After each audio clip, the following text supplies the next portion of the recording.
All right. Sorry it's taking me so long to do this video. I got a problem with my tooth. Um, I think I broke the root of it about 2 years ago. It got loose and then got tightened up. And then over the last couple of years, every once in a while, if I bite something too hard, it'll get loose and tighten up. But now it's loose and it's not seeming to want to tighten up. So anyway, it might make it a little difficult for me to talk. Anyway, all right. So this is basically a video. We're going to talk about a better understanding of what's really going on. You have to remember one thing. You'll hear me say this a lot, and that is the world is a lie. It doesn't mean the planet doesn't exist. It just means that the system, the world system, is all based on lies. And I'm going to demonstrate that to you. One of the reasons we can know this for sure is because in Matthew and Luke, it talks about Jesus going out in the desert for 40 days and 40 nights, and then the devil tempting him.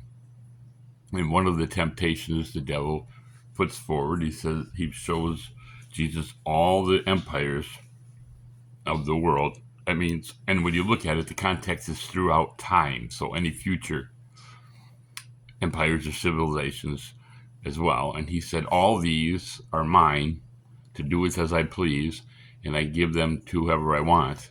And I'll give them to you if you'll bow down and worship me.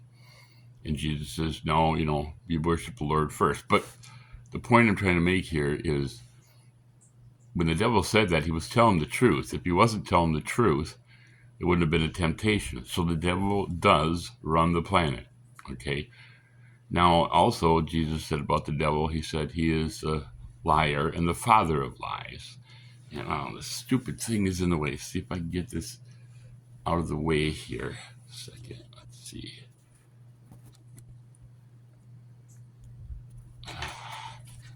Just noticed the hand. I got this thing on a cane.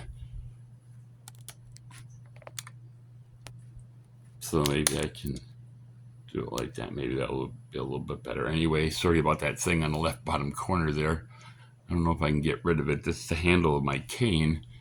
I've had to use my cane to sort of hold this phone up.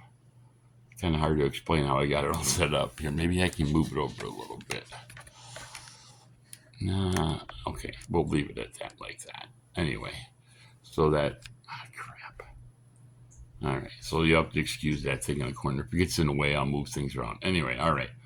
So this video is going to be about some of my favorite stuff, and it will blow your mind. That's all there is to it. I'm going to show you the reality of the world that you don't see because it's been kept from you. Okay? I know it's hard to understand, and it's not your fault. You've been indoctrinated ever since you were a tiny little kid, and everything that you were told and stuff like that, it was all for a reason. See, first off, let's get something straight. The devil's not a superhuman being, okay? He doesn't have any powers per se, all right? He has really only 3 tools. They're simple tools, but they're very effective. And that's lies, confusion, and fear. He tells lies, which brings about confusion, which eventually leads to fear. And that separates people from each other and from God, and that's all he cares about.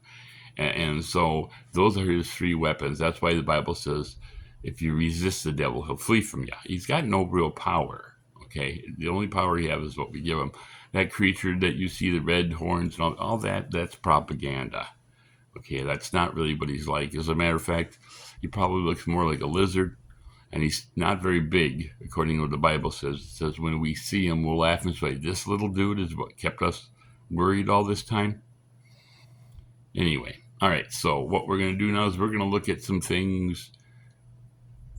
They cover a lot of different topics. I'm going to kind of blast through them quick. The point of this is just to show you that we're not talking about 1 or 2 things. It's not politics or media. This is everything, okay? The lie is, the whole system is the lie, okay? And we have to be careful because part of this system will be the lie, the big lie that God said will be so powerful that would fool even the elect if such a thing were possible. Now, that's a pretty powerful lie.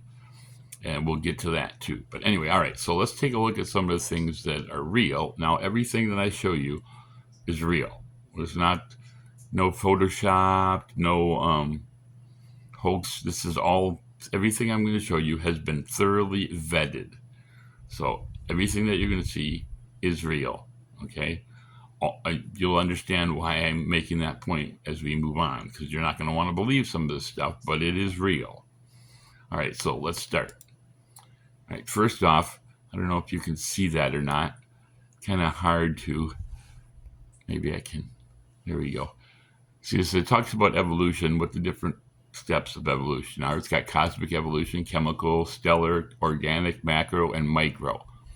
If you read those, you can pause it and read them, you'll notice that the only thing that's really observable is number 6. This really shouldn't be called evolution, really. It's just small changes that happen within kinds of animals, like hair color or hair length or things like that, to help them survive a little colder.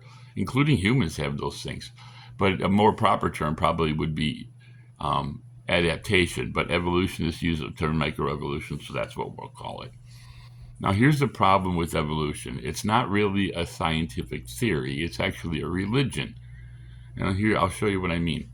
You see, it says any theory, right? Okay, scientific must adhere to these 4 principles. It must be observable, it must be repeatable, it must be testable. In other words, somebody else has to be able to do the exact same things you did and get the same results. And you have to be able to have results that can demonstrate that it's not true. It's hard to explain what that is, but you'll see. But anyway, all right, so now here's the next issue. Okay, science and religion. These are the, let's see if I can get this like that. Let's stay like that. Oh, come on. Sorry. Anyway, but basically, the science, any department of knowledge in which the results of investigation have been logically arranged and systemized. No knowledge of facts, phenomena, laws, and approximate causes gained and verified by exact observation, organized experiment, and ordered thinking. Notice, observation is necessary. Okay? And in a religion, says the beliefs, attitudes, emotions, behaviors, etc., constituting man's relationship with the powers and principles of the universe. Notice there's no God in there, big G or little g. Okay, religion doesn't have to have a God. It's just a belief system that you have. And it's not based on evidence for the most part. It's just based on what you believe. And so science needing observation, you have an issue with those first aspects of evolution because none of them is observable. The only one observable is what they call the microevolution. So all those other aspects of evolution are actually a religion and not science.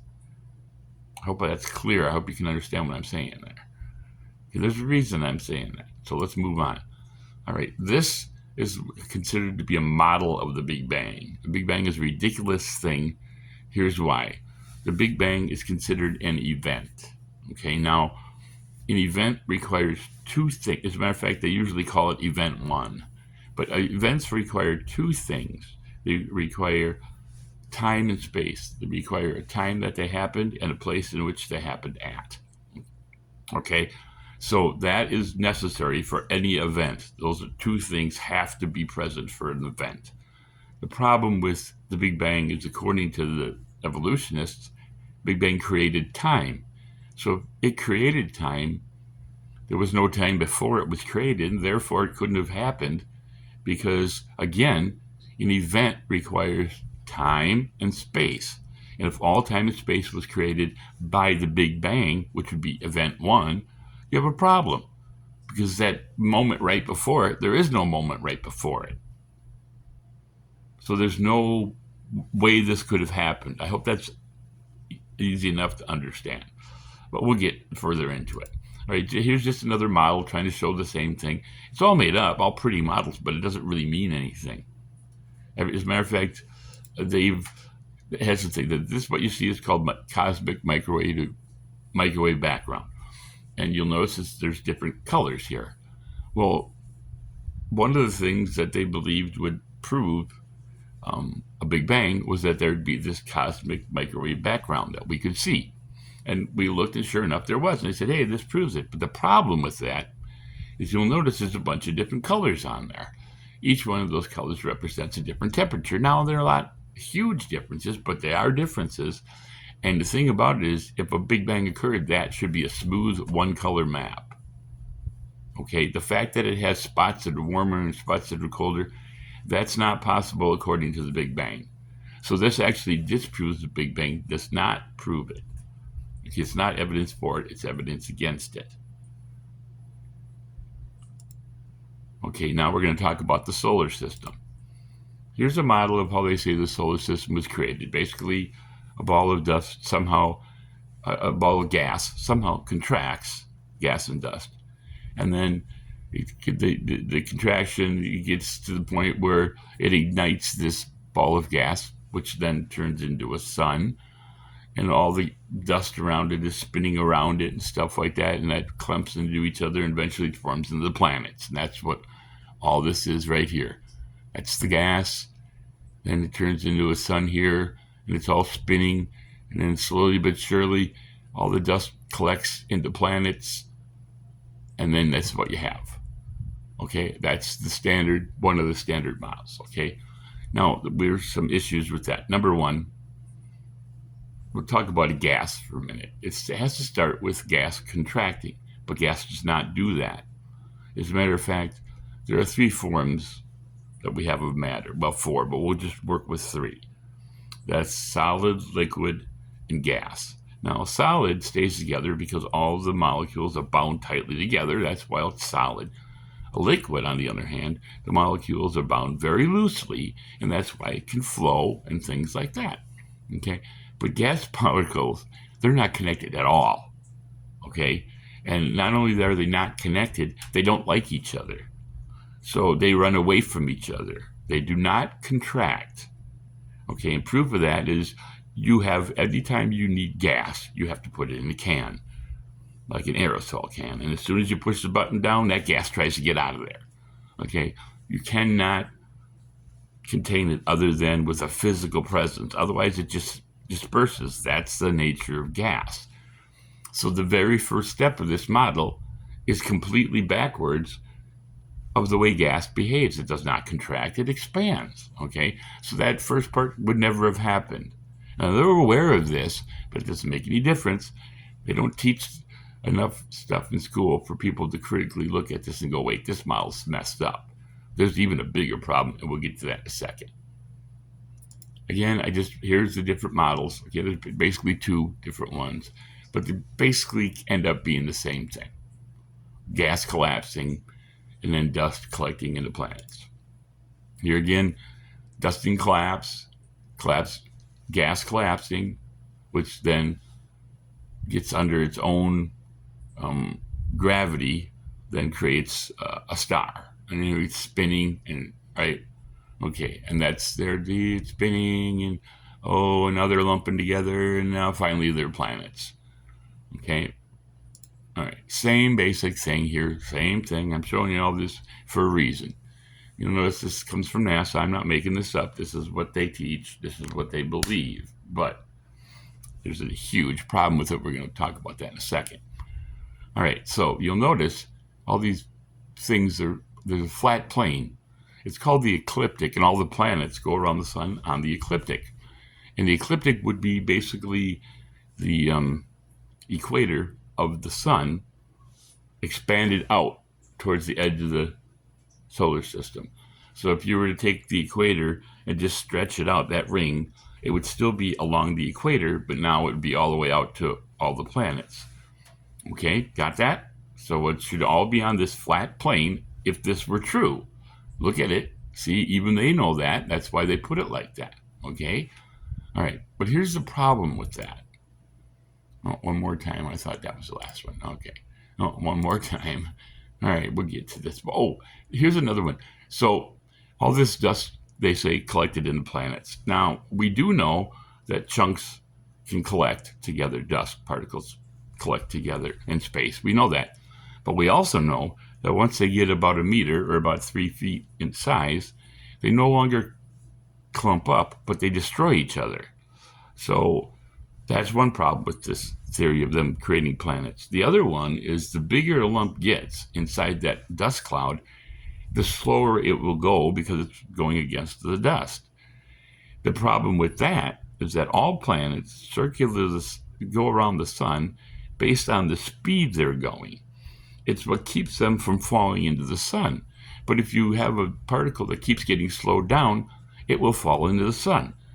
And according to the physics of the thing, none of these particles should last more than about 100 times around the sun before they fall into the sun. So they cannot make planets that way either. Okay. Now, again, they know this. I'm not making this up. They're aware of this, but they don't care. Okay, here's that model again. Now we're going to look at why it's important. This is the sun, and this red line is the sun's equator. But this black line is the ecliptic. You notice that there's a difference. It's actually a 13-degree difference, if I remember correctly. That's the problem. That means the sun is tilted.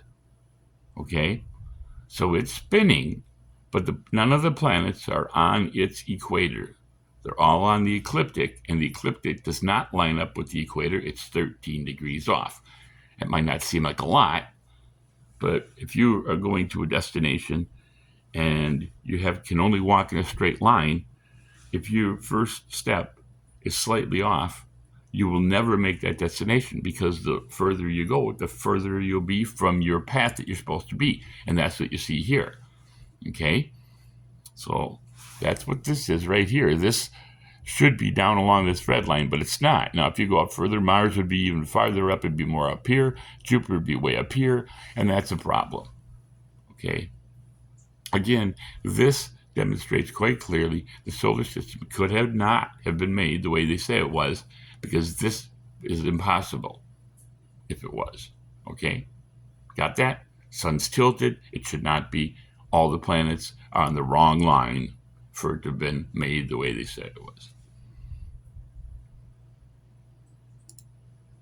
All right, now let's take a look at some real things. All right, so I don't know if you can read this, but basically evidence of a young Earth, what we call young Earth, and we'll get to that. So polystrate fossils, which are fossils that extend through more than one layer of rock, and there's a reason that's important. We'll get to that. There's a lack of, well, you can read that, but we're going to get into some of this stuff right now.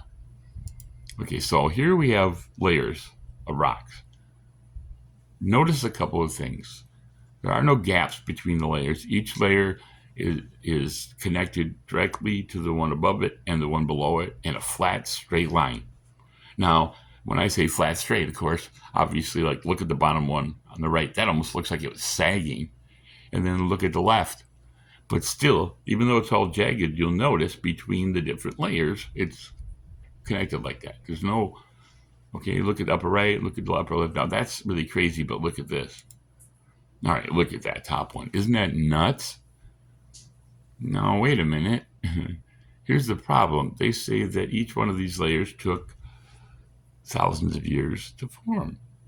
According to evolution, it takes 1,000 years to make 1 centimeter. In English, that's 2.5 inches every 1,000 years.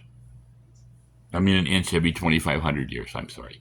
So every 2,500 years, an inch of rock is created, according to evolutionists. And here again, you'll see the Grand Canyon on the left, all the straight lines. Look at the one on the right. Again, each one of them is separated by a thin straight line. Now, what's that about? Is that possible? No. And we'll get to that in a second. Here again, notice that. Look at those colors. That's gorgeous. But again, each layer directly connected to the one above and below it in a straight, thin line. Why is that important? Okay, here it is again. Well, let's see. You see, this is the way it should be. Because if you take a look at those layers, you'll notice that the top one is all jagged on top. That's the one we live on. The world we live in has no flat surfaces except for the ones human beings make. There's always dents and bumps and grooves. And so those layers each one of those, if they took thousands of years to form, should show signs of erosion. Each layer should have its own signs of erosion, and then the layers on top of it should fill in some of that erosion, and that's what you see here. The first one, if they were all straight, you did eroding, and then you built on top of that, you can see how it would be, okay? But that, what we see here, is not what we see in nature. If that's the case, then there couldn't have been a lot of time between those layers. As a matter of fact, it could basically have been almost no time, because for them to be flat, that means there was no time for erosion. Also, one of the things that we noticed, if you looked at the first thing, was there's no signs of life between the layers, like animals living, worms making tracks, all that kind of stuff. There's nothing like that, except between those layers in that thin things, sometimes they find jellyfish or raindrops, but fossilized. But neither one of those things should stay around long enough to harden and turn into rock. Okay, a jellyfish, if you've ever been to the beach, they're nothing, and they dissolve and they just disintegrate. There's nothing to them. Animals eat them and they're gone. That's it. And raindrops, well, it doesn't take long for them to get smoothed out. But for some reason, they're caught between these layers. And for a long time, they've said these layers took a long time. But now, geologists are starting to wake up and say, wait a minute, no, it's starting to look more like some sort of catastrophic thing that when happened. And there was a catastrophic event. All right, so this is, again, the Grand Canyon. Now, this is the interesting thing. The white stuff on the bottom, the white, kind of whitish green or whatever, that's called mauve, okay? And that's a Cambrian layer. And then up here, we got the red ball, Mississippian, okay? Here's a problem. According to evolutionists, there's 150 years of rock missing here between this layer and this layer. And even worse is you'll notice in between here, there's a banded layer, back and forth. That's called interbedding. That's not possible if each layer took thousands of years. No, there is a way that can happen. We're going to get into that. But what you see here is evidence. What they see is a lie. Okay, it does not take that long to make these layers of rock. It just doesn't. And there's no evidence to support that belief. But there is evidence to support something else, and that's what we're going to get to. So here, I don't know if you ever did this when you were younger, but they used to have this thing that was kind of thin and had water in it and a bunch of kind of multicolored sand. And if you shook it up and left it alone, it ended up looking like this with different layers. But that's called as hydrologic sorting, and it's based on the fact that each one of those layers, the density of the material is slightly different than the other one. So that the lowest one probably had the highest density, and then at the top would be the lowest density material. But it separates itself in layers. That's a normal process. Again, it's called hydrologic sorting or hydrodynamic sorting. I've heard it called both. Hydrologic seems to be the more accurate term.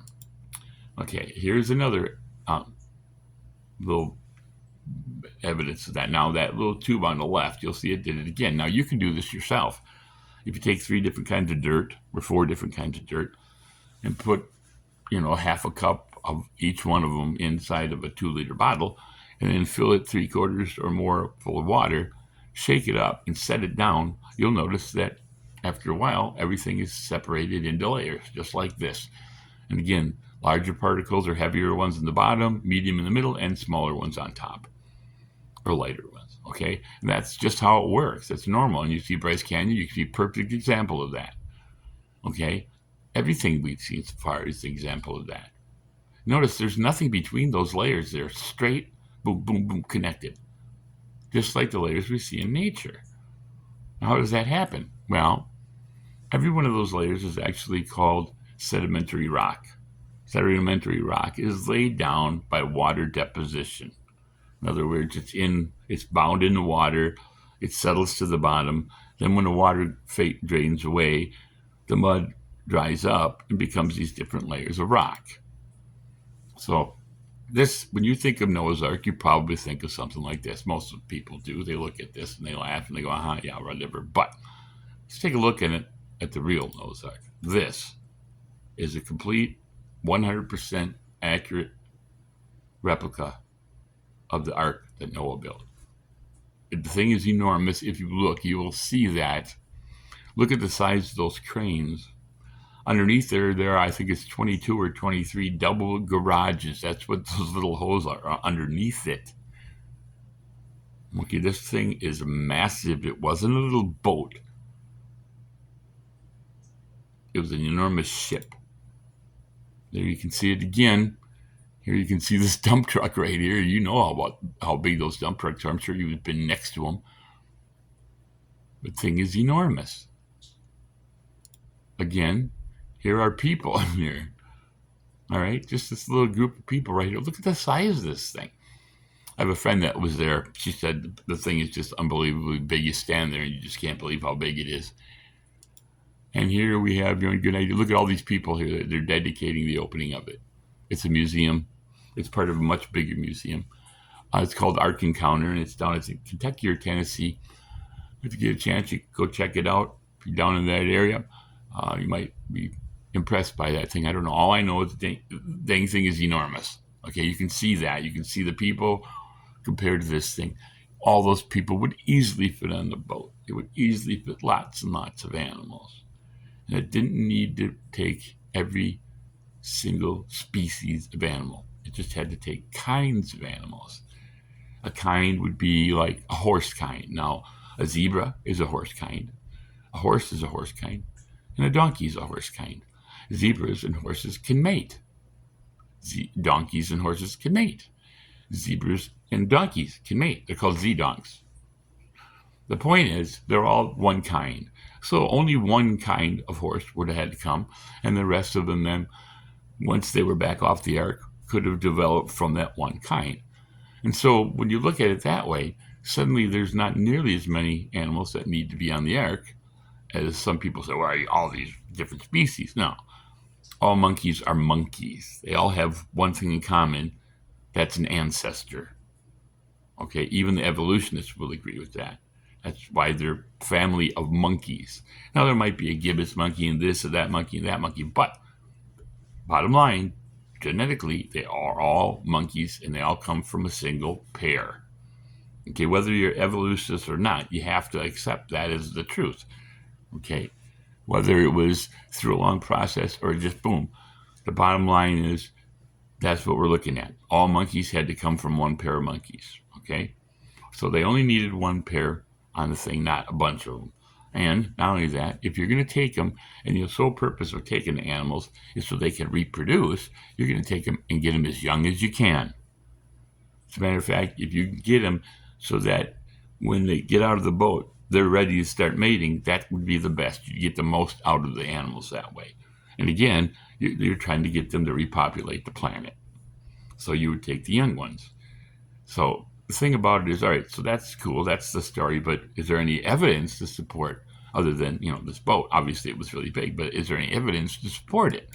Well, as a matter of fact, there is. Now, let's see if I can get this to go down a little bit so you can see that. Oh, come on. Just go down the other way. Well, anyway, all right.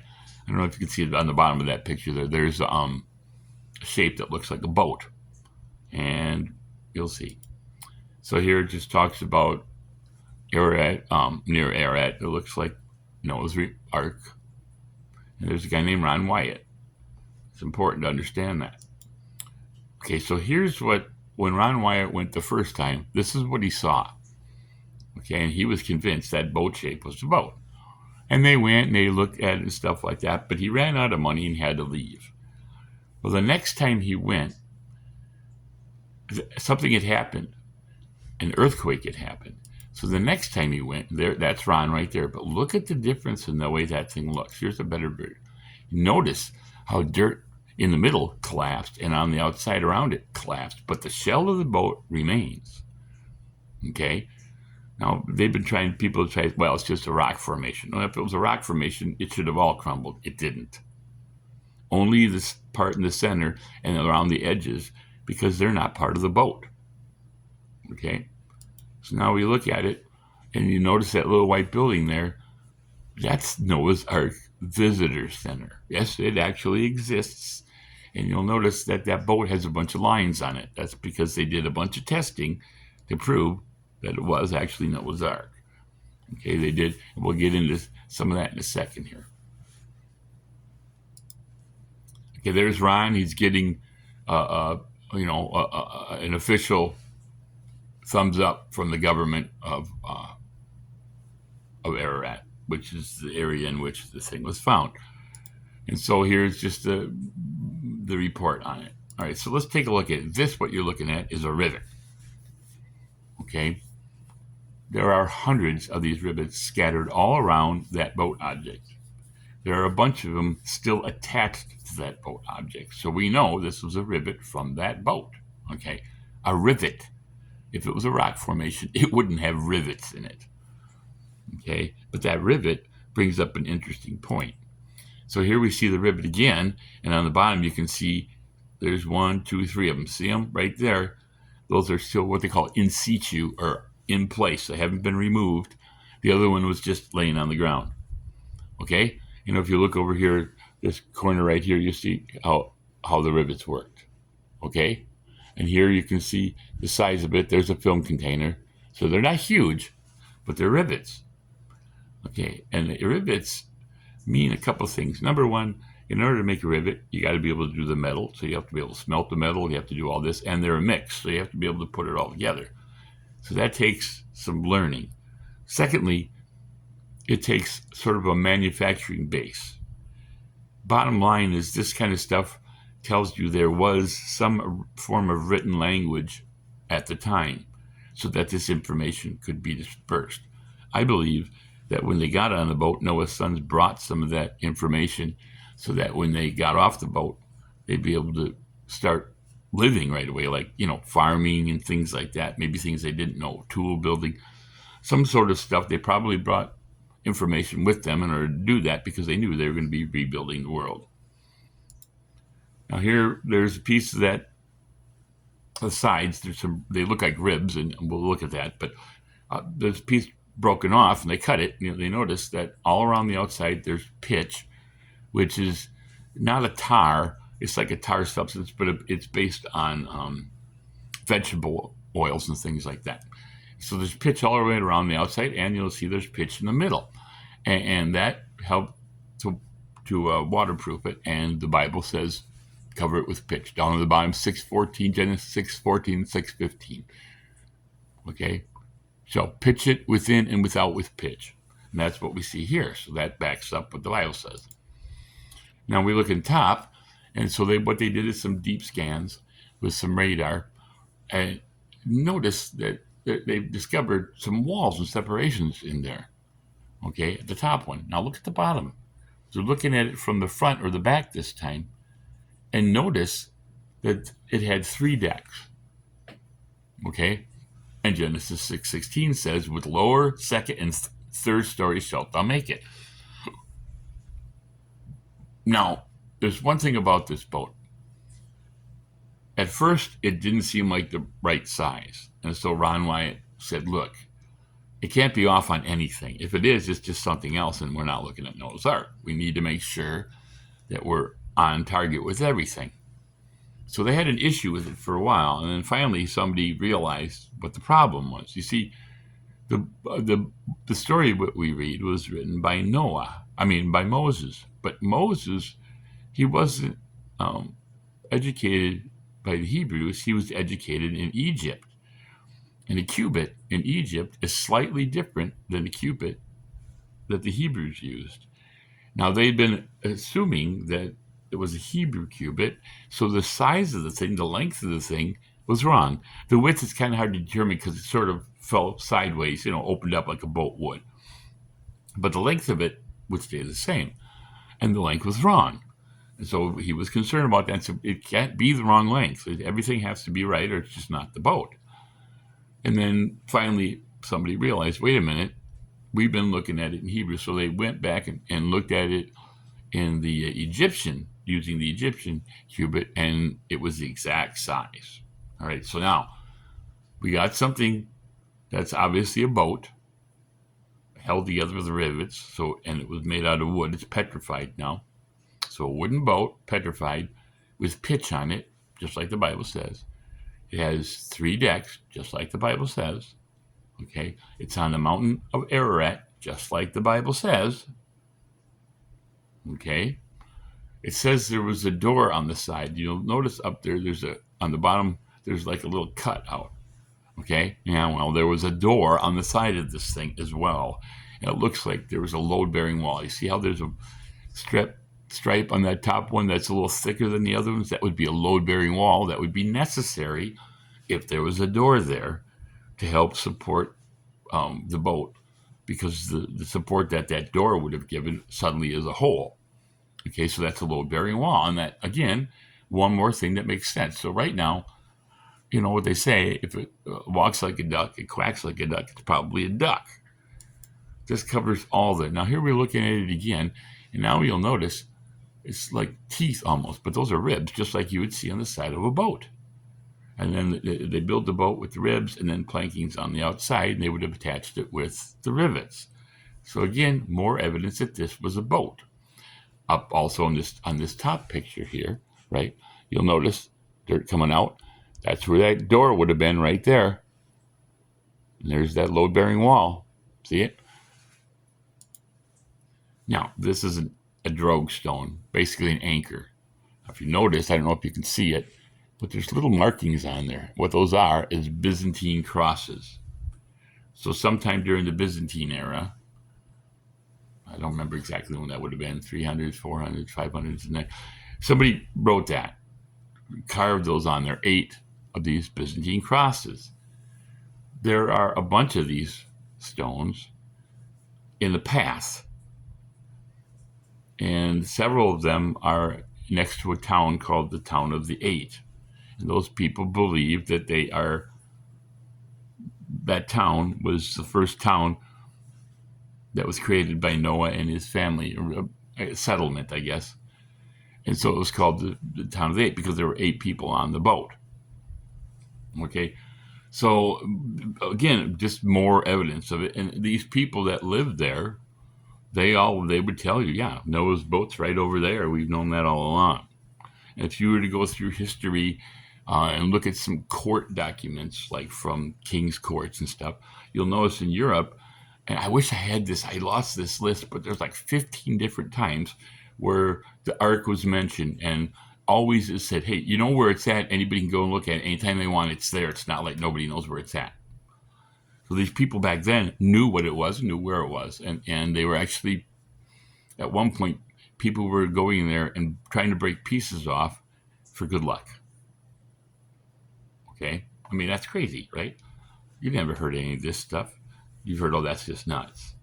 Evolution's real. But so far, we have a lot more solid evidence for this than we do for evolution. With the layers of rock, all those would have been formed by a flood. But there's more. So we're going to look at some more evidence of a flood. So we're going to look at polystrate fossils, and what that means is poly, this is a Greek word, poly meaning many, and strata, layers. So polystrate is many layers. Okay. Now we'll take a look at this and notice on the bottom of this tree there, that would have been a tree. It's petrified now, or fossilized, either one, same thing. But you'll notice on the bottom it's heavier because it lost its root system. It got ripped out of the ground. But notice also it's going through a lot of layers of rock. Now, how is that possible? Either that thing had to stay there, that piece of wood had to stay there without deteriorating and dissolving away as would be normal, while all that rock built up around it, thousands and thousands of years. That doesn't make sense, does it? I mean, it would have decayed and fallen apart, the exposed part, but it didn't. Thousands of years, apparently, it just sat there. Or maybe the other explanation would be, no, it just grew up through all those layers of rock, which, of course, is ridiculous as well.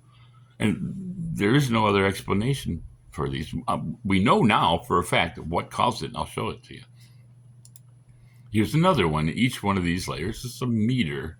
And remember, 1 meter, 1,000 years. 10,000 years. Okay? 1 meter. It's just nuts. That's crazy. There's no way that could stand all that time and have that rock build up around it. It would have disintegrated long before that. Here again, different layers, thing going through the layers. Again, impossible according to the evolutionist model. However, possible with the flood. I'll show you why. See, here's one more of them. Okay, this is Mount St. Helens after it erupted in 1980. Okay, notice all this brown here. All that was green at one time. Bunch of trees. And when it blew off, you'll see it blew off right here. Blew off that way. The side of it blew off. We'll look at it in a minute. Here's a lake right here. It's called Spirit Lake. Okay, check this out. Here that is, and you can see how it's broken away there, right? That's where it blew out. Okay, that's just another image of it. I just want to make sure you understand. This is the way it looks, see? Boom, boom, blew out the side. Okay, boom, huge explosion. On the left, all those trees. On the right, all those trees are gone. Part of the mountain is gone. But notice, you can see the Spirit Lake on the left, but on the right, what is that? It looks like a massive, what is that? You can hardly see any water. You can see there's some water there, but what the heck? What is that? That is trees. All that gray area, all that, when all those trees got blasted out of there, huge, millions of them ended up here in the lake. At first, there were so many of them that you could walk across the lake on them. Over time, the number of them has dwindled. Nobody's taken them out of the lake, by the way. They're just left there. So what's going on? Now, here's what's going on. Look at how much more open it is, but you can see there's still some more trees in there, but now it's a lot more open. Again, we're taking a look at it. So, boom, blew all those trees into Spirit Lake. Well, look at this now. You see, look at the top middle picture. This one right here. Notice these things are in the water, but they're not laying down. They're actually standing up like this. They weren't that way at first. Notice over here, same thing, right? They're all standing up. At first, they were just a jumble. If you look at the bottom here, you'll see them. They're all laying flat in the water. See it? Okay? So what's going on? What happens is, because they were ripped out, the bottom, remember we looked at that tree, you could see the old root system, the bottom is heavier. So they're sitting in the water. First they bump against each other. All the leaves and bark and stuff get broken off, settle to the bottom, and create layers with the hydrologic sorting. And the bark and stuff eventually, when it gets squeezed, will become coal. Now the trees, you can see what happens. Go ahead and read it. They get waterlogged, then eventually sink, penetrate into those layers, and then the layers continue to build up around them. That's normal. Now we can see how these polystrate fossils are made. Okay, it's right there. It's this great science experiment going on right in front of us, and we didn't have to pay for any of it. But we're just watching it happen, and this is really what's happening. And you'll notice they seem to settle out in species because based on, again, the density of the tree, how well it absorbs water. So, and each one of those things matters because it got to absorb enough water for it to get heavy. Then the heavier part turns down, what would have been part of the root system, and then it sinks down into the thing. And that's how we get these layers. All right, pretty self-explanatory. It's easy to see here, and it explains everything we see. This is a strip mine. Strip mines have rock, coal. And what they do is they cut them out, and you can get an idea here if you want to pause and read it. I just threw that in there. This is part of a strip mine. Look at how thick that coal deposit is.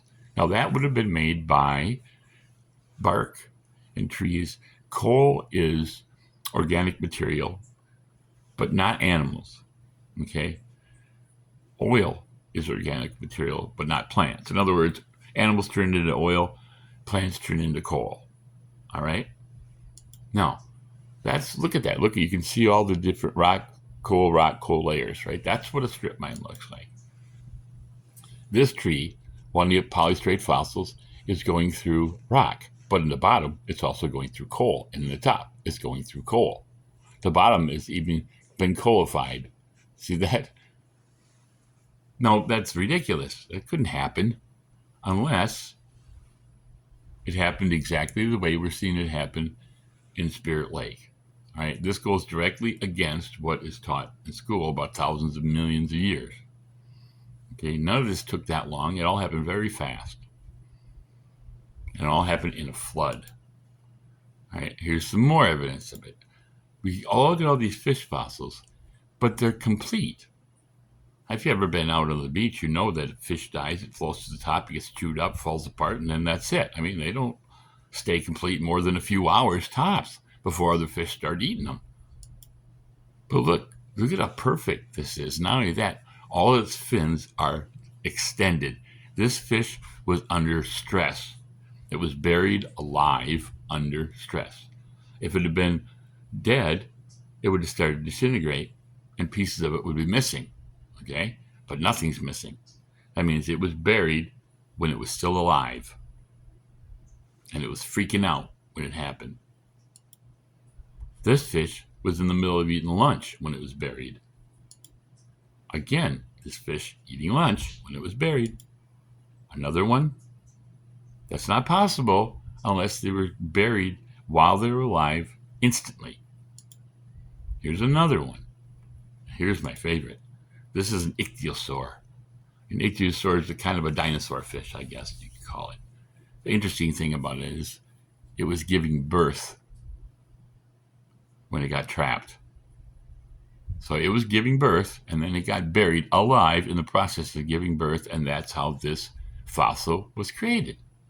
You can see it must have been pretty abusive. The poor little baby's all broken up. Look at the tail shattered. Look at the ribs. There's a few broken ribs. This thing was, it was a bad time, this animal's last day. Okay? Here we see a whale fossil. No, that's not possible either. Whales are huge. They would be eaten up, destroyed in large part before they could have gotten buried. And so they never would have come a perfect. It's got its fins and tail and everything are intact. It's one complete fossil, which, by the way, is very rare. But that's nuts. Again, that's not possible according to the evolutionists' idea. Just impossible. All right. Look at these bones. And look at these bones. There's tons of them. What the heck's going on here? They're bone graveyards. And we have a couple of them in this country. They're huge collections of bones. Now, why would all those bones be in one place? You can't tell me that thousands of years animals kept going to one place to die, all different kinds of animals. That doesn't make sense. No, what makes sense is these animals all died at the same time and something drove them to the area that they died. And that would have been pretty simple. If water is rising, all the animals are going to run to the highest spot. Pretty soon, you have the highest spot covered in animals just waiting to be drowned. And that's what you end up with. A graveyard of all sorts of animals. Okay? Again, there's no other reasonable explanation for it. Thousands and thousands of years, they just kept going to the same place, all these different kinds of animals and dying. I mean, and not only that, the bones are all jumbled up and there's dinosaur bones mixed with mammal bones and everything else, all right? So, all right. So, as you can see, so far, a lot of stuff that's lies. This video is taking a lot longer than I thought it was going to. Part of the reason is because of my mouth. So, I'm going to do this quick, and then we'll finish, and then I'll continue making it and post the second one and the third one. You'll see why. But anyway, all right. So we're going to talk quick about what's called the crossing or the Red Sea crossing. It's very interesting, and like I said, we're going to end this. So, all right, the traditional Mount Sinai location would be there. If you look at most Bibles, it has it there. But that's this, okay? That is the Sinai Peninsula, and it's actually part of Egypt, or it was at that time. Now, the Bible, if you look in God Galatians 4:25, it says Mount Sinai is in Arabia. And again, this is not Arabia. Arabia is over here.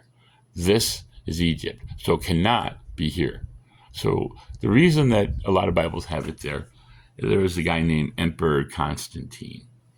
He was a Roman emperor, and he changed the state religion from sun worshippers to Christianity.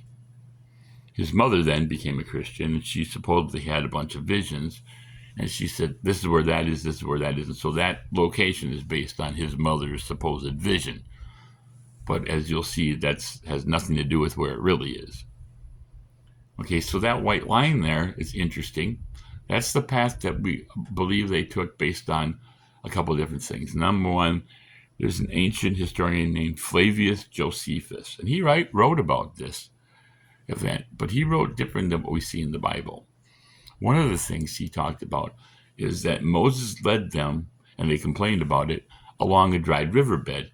And as they were going, mountains started to rise up around the riverbed to the point where they were trapped in this riverbed. And around that time, they realized that the Egyptians had changed their mind and were coming after them. Now, they can't go back on the dried riverbed because the Egyptians are there. So they got to move forward. So if they move forward, they come up to that white thing on the top. That's called Nuweiba Beach. Okay?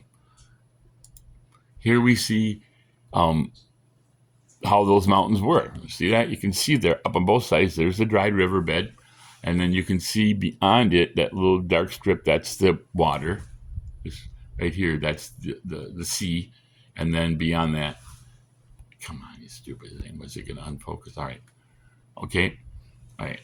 So here we'll look at it from now. The water is right below us. And there again, look how high it is. There's no way out. Okay, they couldn't go backwards. Now, here's an interesting thing. If you've ever seen the Ten Commandments or any movie based on the Ten Commandments, you'll notice that there was a column of fire that followed them. And the Bible says that when they were on the beach there, trapped on the beach, that a column of fire stood between them and the Egyptians couldn't get beyond it. And you always see all these depictions like it shoots flame out every time they try to go around it. But that was always made up because nobody really understood. But now when you look at this, we can see how a column of fire would have easily held off the entire army. It wouldn't have to be very wide, just enough. They couldn't go around it because of the mountains. Okay, so the Egyptians were on the other side of this column of fire. While they were on the other side, something interesting was happening on this side of that column of fire. So here, we can see it again. That's this up here, you'll look, that's the stretch, and there's the Nuweiba Beach, the dried riverbed and Nuweiba Beach. Here again, dried riverbed, Nuweiba Beach. Here is an interesting thing, and I'll show you some more of this, but up here, the water, it drops off to 3,000 feet.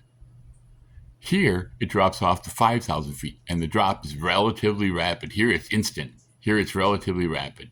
Let's get a better idea what that means. Oh, first, this pole was discovered there half laying in the water. There are inscriptions on it, but they couldn't read them.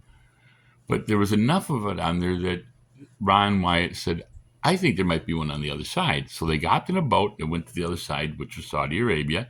That behind them, there's the Gulf of Aqaba, part of the Red Sea. Anyway, when they got there, they were detained by the Arabs for, I think it was 3 or 4 days before they let them go. But they did find a column like that, and now the Arabs have it erected on the other side, and now this one's erected by the Egyptians on this side, and the one on the other side, it hadn't been in water. It actually been mostly buried in sand, so the inscription was still readable, and what it said was, these pillars are dedicated by Solomon to mark the crossing of the Red Sea by God's people. I mean, that's crazy, right? I mean, that's what the polls say. Okay, so here now we get to Nuweiba Beach, okay? Big place. There were a couple million people, supposedly, and there's obviously a lot of room for a couple million people there, okay? Now, we're going to get back to that thing. Notice the drop-off here, and then the drop-off here, okay? But right here, this is Nuweiba Beach where it says Egypt right here. There's a land bridge where the water is not nearly as deep and the slope is gradual down and gradual up on the other side. Now, if you're going to cross, you couldn't do it left of that because you'd just fallen off, and you couldn't do it right of that. Same thing. It had to be crossed right here, and it's the only spot in the whole Red Sea that has this, except for way down at the bottom. But we're not going to talk about that because that's a different situation. This, and you'll understand why I'm saying that. So now we're going to go look at this. Now you see this again. See how deep this is on both sides and how shallow it is right here and how gradual it is. So when they got there, they put their scuba gear on and they went underwater. And apparently it looked like people had moved rocks out of the way. So, they thought that was pretty cool. But Ron said, wait a minute, we might just be seeing what we want to see. So while that's interesting, that's not evidence. Let's keep looking. So they kept looking and they found this, a chariot wheel in the Red Sea, right on that land bridge. There's a chunk on there that's coral. There's another chariot wheel covered in coral. On the right, you'll see it outlined a little bit so you can understand. Here, there was one on an axle, so they put that in there so you can see how the spokes were. You can see that was a wheel on an axle. See, there's another one, okay? Here's a diver, and there is a chariot covered in coral. Now, why are chariots and chariot wheels on the bottom of the Gulf of Aqaba in that particular location? Well, the Bible says that God separated the water, and the Jews walked across, and when they were all up on the other side, the Egyptians had come running after them, and now they were down on the bottom of the Red Sea with the sea piled up left and right of them. So they were in a valley where the sides of the valley were nothing but water, the Red Sea being held back by God. Once all the Jews were across, Moses, who'd been holding his arms up with his staff, dropped his arms. And when he did that, all the water crashed in and killed all of Pharaoh's army. Okay, it said that they were caught in the mud and the wheels came off, and then this came and killed them all. And so here we would expect, if that event happened, to find these evidence of these things under the water. And sure enough, there you go. And you can't explain those any other way. There's no other reason that they'd be underwater. This mountain is Mount Sinai. The top of this mountain is burnt. It's not a round rock. It's actually burnt. People have gone up there, scraped it, and taken off the burnt part, and it's just regular rock, just like the rest that you see underneath that black part. It's interesting because according to the Bible, that's what happened. The top of the God came down. The top of the mountain was aglow with fire. These are two things near this area in Mount Sinai that they went to. And one of them is the area of the palms, and there you'll see that up on top, and they talk about that. But the other thing is that Moses went up the mountain to talk to God, and he was gone for 40 days and 40 nights. The people got upset. They called on Moses' brother Aaron to make them a pagan idol of a calf, a golden calf. You probably heard the expression golden calf. Well, so at the bottom of this mountain, they found this on this bottom picture. It's an altar, but it's broken up now. But the interesting thing about it is the things that are carved on the altar, like that. That's an Egyptian-styled cow. So the people, even though Egyptians weren't here, somebody of some sort of Egyptian background was here. They made this altar for a cow. All right? That's what the Bible says happened. Now, there's one point in the story where Moses is leading the people, and they haven't had any water, and they complain, "We want water, we want water." So Moses said, "Why do you keep saddling me with these people? They do nothing but complain." And God says, "I'll give them the water." He says, "See that rock?" And there was this big rock, and it was obvious. If you see it from a distance, it's so obvious, right? So he didn't have to say that huge rock. He just said that rock, and Moses would have known what he was talking about. He said, "Go to that rock and speak to it, and water will come out of it." But Moses got there, and he was so mad, he struck the rock instead of spoke to it. And by striking the rock, he had disobeyed God. And because of that, he was not allowed to enter the promised land. He could only see it. Okay, Moses, just by striking that rock instead of talking to it, gave up his chance to lead the people into the promised land. He could only lead them to it. It would be Joshua that lead them in it. This thing is broken because water came up through it. We know that because of the markings on the rock. And there's two pictures I have that I don't have with me right now, and they're not on this thing. But that's erosion from water. And if you step back, you can see how the water came out and actually created almost like a stream. And it's all worn out, and then they would have had their fill of this water coming out of there. All right? Okay, that's all we're going to deal with now. I wanted to get a lot more, but it's already an hour, and I'm having a real hard time with my tooth. Okay, so we'll get into the next one. The next one will be shorter, I promise. But we needed to get started on this. You need to understand all these things right now that I'm showing you are evidence that the things that you've been told are lies. And we'll get into more of that. Anyway, all right. Thanks for watching this video. I will post the next one. I may make it tonight yet. I think I got to stop for a while because my mouth's starting to hurt because of this stupid tooth. But it's going to really start to get interesting now. But as you can see, Noah's Ark, that's real. Okay? It's really there. It's not made up. The crossing of the Red Sea, that actually happened. There's still physical evidence. See, physical evidence you can feel and you can touch. Evolution, how much physical evidence does it have? Zero. It's a belief, a religion. And that's a big deal. That comes into play here. All this stuff, I'm showing you this stuff.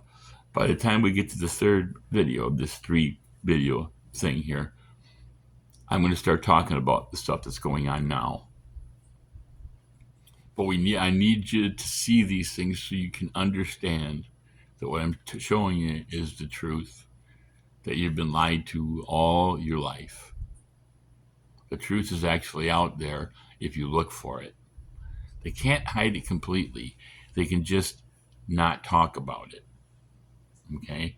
And there's way more stuff than you can possibly understand. Understand this. The things I'm showing you are just a mere small fraction of all the things I could show you. I could spend weeks on any one of these topics. Okay? I'm not going to, but I could. That's the point. With that much evidence against what you're taught, that's the kind of thing that made me go, okay, something's going on here. And the things that I discovered will continue to blow your mind here. Hopefully, so far your mind's been blown. Hopefully I've shown you some things you didn't know, and it makes you think. All right. I love you. God loves you. May God bless you and keep you. By the way, Merry Christmas. This is on Christmas Day. I ended up sitting home by myself because everybody around me got sick, basically. So anyway, when you're done watching this, please hit that like, and if you haven't subscribed, do that.